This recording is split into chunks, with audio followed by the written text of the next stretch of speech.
Hi this is Dinesh Gangasani. Welcome to my channel think about this.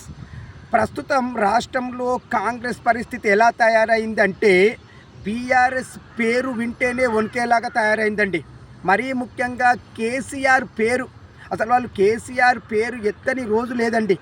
అసలు కేసీఆర్ అంటేనే వాళ్ళు ఎంతలా భయపడిపోతున్నారో వాళ్ళు మాట్లాడే ప్రతి సందర్భాన్ని బట్టి మనకు అర్థమైపోతుంది. ఇక కేసీఆర్ మీద వాళ్ళు చూపెట్టే సంకుచిత భావనలు, అడ్డమైన మాటలను మనము రోజు చూస్తూనే ఉన్నాము. మరి నిన్నటికి నిన్న కేసీఆర్ పుట్టినరోజు సందర్భంగా రాష్ట్ర వ్యాప్తంగా మరీ ముఖ్యంగా హైదరాబాద్ నగరంలో ఏర్పాటు చేసిన ఫ్లెక్సీలు కావచ్చు, బ్యానర్లు కావచ్చు అండి, అభిమానంతో కట్టుకున్నవి. అవి ఎంత త్వరగా అంటే ఇలా పెట్టిన కొన్ని నిమిషాలలోనే తొలగించారండి. కొన్ని ఏరియాలు కొన్ని గంటల్లోనే. మరీ అంతలా సంకుచిత బుద్ధితో కాంగ్రెస్ ఆలోచిస్తుందని ప్రజలు కూడా ఊహించుకోలేదండి. ఇది మీ సంకుచిత మనస్తత్వాన్ని తెలియజేస్తుంది. మీ పద్ధతి మార్చుకోవాలని నేను నా ఛానల్తో హెచ్చరిస్తున్నాను. ఇట్లు దినేష్ గంగసాని.